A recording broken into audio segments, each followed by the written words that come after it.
Yo cuando hablo guaraní me siento otra persona. Cuando estaba en Concepción del Uruguay, donde yo hice mis estudios secundarios, ¿no? Como no tenía con quién hablar guaraní, ¿no? Escribía monólogo y lo recitaba solo.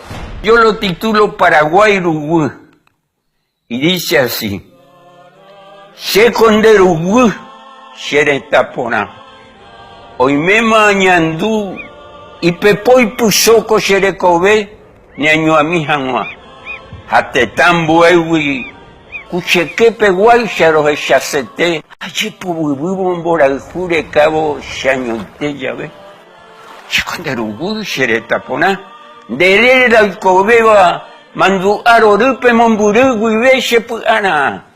Hatishaga uno que era sipo hamo shimo ange koiba onwaheja bebo puharea putere kushaga.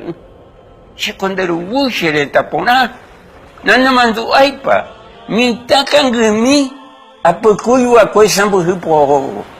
Anga kuimba ea jabu ajuhu. Akoi shera kuba. Shekonderu wushere tapona. Ajebu jaima.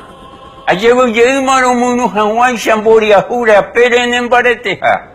Topu ande koga tajorin de kera taipotico ara.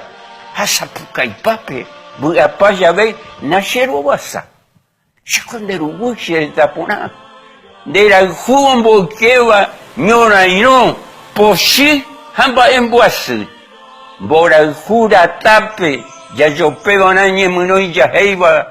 Hajatarendipe manche katu ya yo halfupa.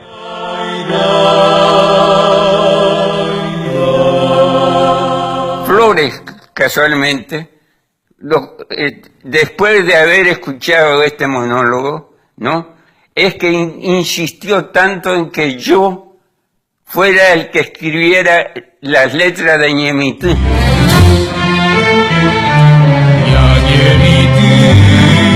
Kajeño y maritori, doño peguara que abatitu, no me